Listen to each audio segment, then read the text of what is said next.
I am here in my personal capacity, and the words I speak express my opinions. The Israeli governments portray themselves as peace-loving upholders of high moral principles, and yet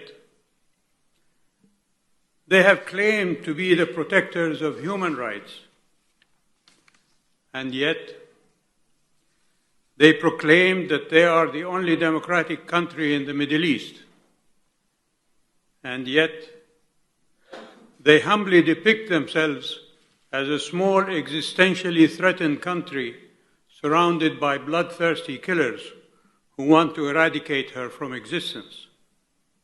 And yet, they declared war on Hamas as a terrorist organization. And yet, they profess that they want to be friends with Saudi Arabia.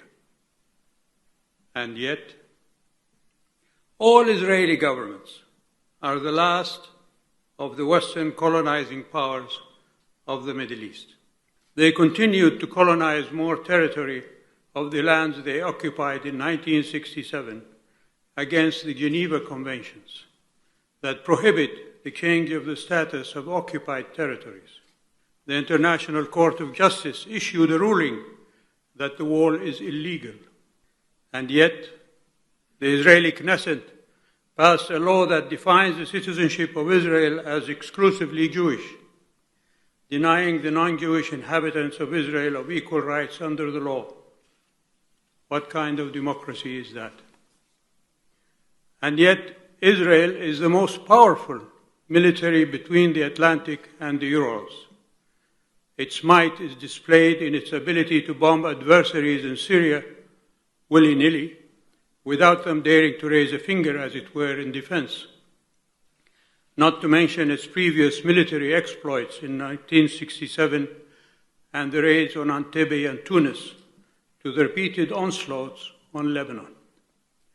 More than 200 nuclear weapons are their so-called Armageddon deterrent. And yet, while waging wars on Hamas, Israeli governments are funneling Qatari financial support for what they say is a terrorist group.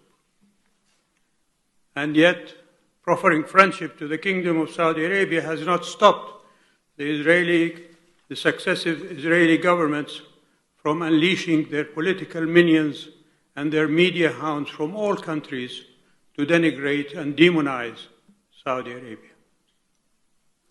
And yet, it is Israel that has occupied neighboring Arab lands, not the reverse. What the Arabs have waged since 2002 is the Arab Peace Initiative. I repeat, peace initiative, which all Israeli governments rejected at every turn. We heard on numerous occasions from the custodian of the two holy mosques, King Salman, and Crown Prince Mohammed bin Salman, that a Palestinian state with its capital in East Jerusalem and a fair solution for the Palestinian refugees is the only peaceful option for all of us.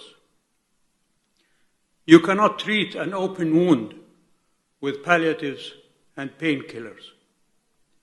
The Abrahamic Accords are not divine writ. If they are based on geography, then there can be no Abrahamic Accords without the inclusion of the land of Abraham, Mecca al-Mukarramah. For that to happen, the Arab Peace Initiative must be implemented with regard to Palestine.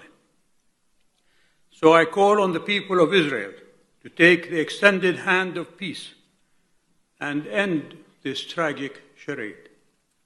Only then can we together meet the other colonizing pretender that boasts about its control of 4 Arab capitals: Beirut, Damascus, Sana'a, and Baghdad. Thank you.